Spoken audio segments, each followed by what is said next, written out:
Hello and welcome to Best Left Forgotten, the deliberately uncanon and unofficial Forgotten Realms D&D actual play podcast. My name is Nathan Quadrio and I am your Dungeon Master. My name is Miriam Feats and I play Clarabelle Trollbleeder, the Dwarven Barbarian. My name is Jess Wolfendale and I play Flick Gullkind, the Gnome Druid. This is a very special episode of In Case You'd Forgotten, where we relive the experiences of Season 1 of Best Left Forgotten and get you ready for the mad antics of Season 2. If you're joining our podcast for the first time, the recaps are a great place to get you up to date and ready to jump into our latest season. In case you'd forgotten, in our first season, Flick the Gnome Druid and Clarabelle the Dwarven Barbarian began their journey in the rundown settlement of Leylon, assisting a ragtag camp of the Lord's Alliance. Here they met Dominic Drumwillow, his hodgepodge group of colleagues, and of course, his impressive superior, Silda Hallwinter. It was Silda who charged the girls to seek out a dwarf named Gundren Rockseeker and set them out on the journey that they traversed over for the rest of the season. There were many mysteries that Flick and Clarabelle were on the track of throughout our season. Where was Gundren Rockseeker and who was the Black Spider? What were the secrets of the mysterious spell plague and the plague-changed creatures it was creating? And how were they connected to those strange blue orbs? What secrets lay within the mysterious Wave Echo Cave that Sildar, the Rockseeker brothers, and the dreaded Black Spider seemed so interested in? Where is Sticky? Along the way to Gundren, and under the threat of the spell plague, Flick and Clarabelle met a slew of other kooky and charismatic characters that aided them on their journey. Woody the Minecart and the strange arcane bat that helped the girls find iron for the encampment at Leylon in exchange for a mysterious future favor. Sticky and Icky, the goblins who reluctantly assisted the girls in the rescue of Sildar from the plague-changed bugbear Klarg, and then later returned high in the mountains to help Flick and Clarabelle retrieve a dangerous sword from the crypt of Saloon. Toby Stonehill, the irritable and surprisingly stealthy innkeeper of the Stonehill Inn in Phandalin, who sheltered the girls and Sildar throughout the season, and also sent Flick and Clarabelle on the quest that had them first hear whisper of the ominous Black Spider. Callie Willowboot, the kind and easily exasperated druid that the girls rescued from a green dragon and agreed to meet again at a convening of the Emerald Enclave in the Neverwinter Wood. Nundro and Tharden, the brothers of Gundren. Nundro, who Flick and Clarabelle rescued from the crazed clutches of an overworked retirement home activities manager, and the plague-changed mimic eating the residents, and Tharden, who they rescued from the exasperating clutches of the Red Wizard Hamoon, whose ramen-named zombies drove everyone batty, and who the girls gave a sword of unknown power and most definitely nefarious and ominous purpose. And finally, Gundren Rockseeker, the man the girls spent the majority of the season searching for. There were, of course, many other distractions and dangers that delayed our girls along their path. The goblin horde that was searching for water, housing, and agency against the Red Wizard Hamoon high in the mountains, and for whom Clarabelle misguidedly believed she became some kind of savior.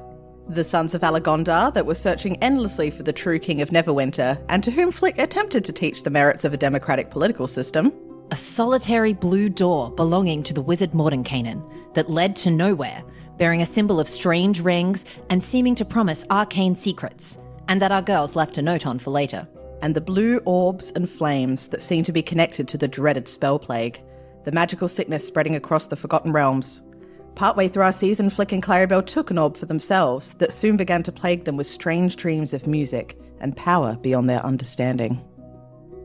All these hijinks and mysteries came to a head in the final 3 episodes, and there were certainly some wild highs and lows for Flick and Clarabelle.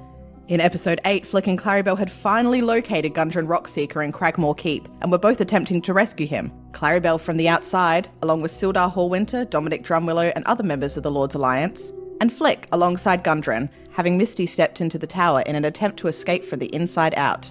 The 2 heists, forward and reverse, ended in a fierce confrontation with the Black Spider who, enhanced by the spell plague, put up a deadly fight against the girls and the Lord's Alliance. Victory was won, but at the cost of the life of Dominic Drumwillow. Episode 9 found our party on the road to Wave Echo Cave, the mysterious location that both the Lord's Alliance and the Black Spider had been attempting to access. Before they could enter, Flick, Clarabelle, Sildar, and other members of the Lord's Alliance were pulled through a portal by an Illithid in purple robes and found themselves in a dark void filled with floating rocks and terrifying creatures. In search of a tether to destroy, in order to make their way back to the material plane, the girls found themselves confronted by the symphony, a cacophony of strange voices and haunting melodies that echoed the songs of the orb. These mysterious entities tried their thrall on Claribel and almost succeeded, inviting both her and Flick to join the symphony. Dark shadows stalking above the girls that Flick didn't trust ended with Claribel breaking the tether and returning everyone to Wave Echo Cave, though a conversation with the cleric Cecil of the Lord's Alliance revealed that these creatures from the void could be trying to break through to the material plane, and it appeared that the symphony was not finished with our girls yet. In episode 10, Flick, Claribel, and the Lord's Alliance finally made their way into Wave Echo Cave. After some preliminary exploration that nearly saw the girls dead at the hands of a plague-changed flaming skull, the party took some well-needed rest, and Flick took a moment with the orb. Gundren, worried about Flick's motivations, revealed the nature of the plague-changed beings that had themselves been corrupted by other orbs and flame, creatures whose powers were enhanced, but whose minds were lost to the spell plague, a future that awaited Flick if she continued to reach out to the power within the orb. The next day, the party found its way further into the depths of Wave Echo Cave, and on the trail of the secrets of Gauntlegrim, and discovered a room full of statues of evil gods, including Asmodeus, master of the Nine Hells, chained and postured as though they were holding back some force or threat. Examining the magic of the room led to what Sildar and the Rockseeker brothers had been searching for, the Forge of Spells. The party relit the forge at the urging of Sildar and Gundren, only to discover it had also been plague-changed, and they were once again thrown into deadly combat. During the fight, Flick, Claribel, and many of their companions found themselves on the edge of death, and in the heat and the chaos of battle, Sildar Hallwinter was lost. It was also in the heat of battle that Flick, seeing her companions, and seeing Claribel, faltering under the power of the forge, turned to the orb, reaching toward the blue flame within the orb and the magic it promised, and despite the risk of becoming plague-changed herself, Flick sparked a connection, and through its magic was able to cast the spell that felled the plague-changed forge. After the battle, the party mourned the loss of Sildar, and Flick and Claribel were approached by Gundren with gifts from their fallen companion, a ring of animal friendship for Flick, and a maul for Claribel, capable of dealing magical damage, including additional fire damage to its targets. And for both, an offer of membership as cloaks of the Lord's Alliance.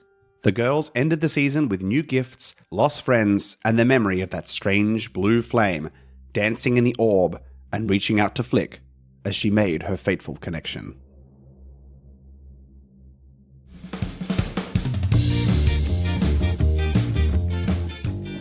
You've been listening to Best Left Forgotten. You can find and follow us on Twitter and Instagram at Best Left Podcast and on our Best Left Forgotten Facebook page, where we post updates, info, and additional content. Music by Kevin MacLeod at Incompetech.com, licensed under Creative Commons by Attribution 3.0.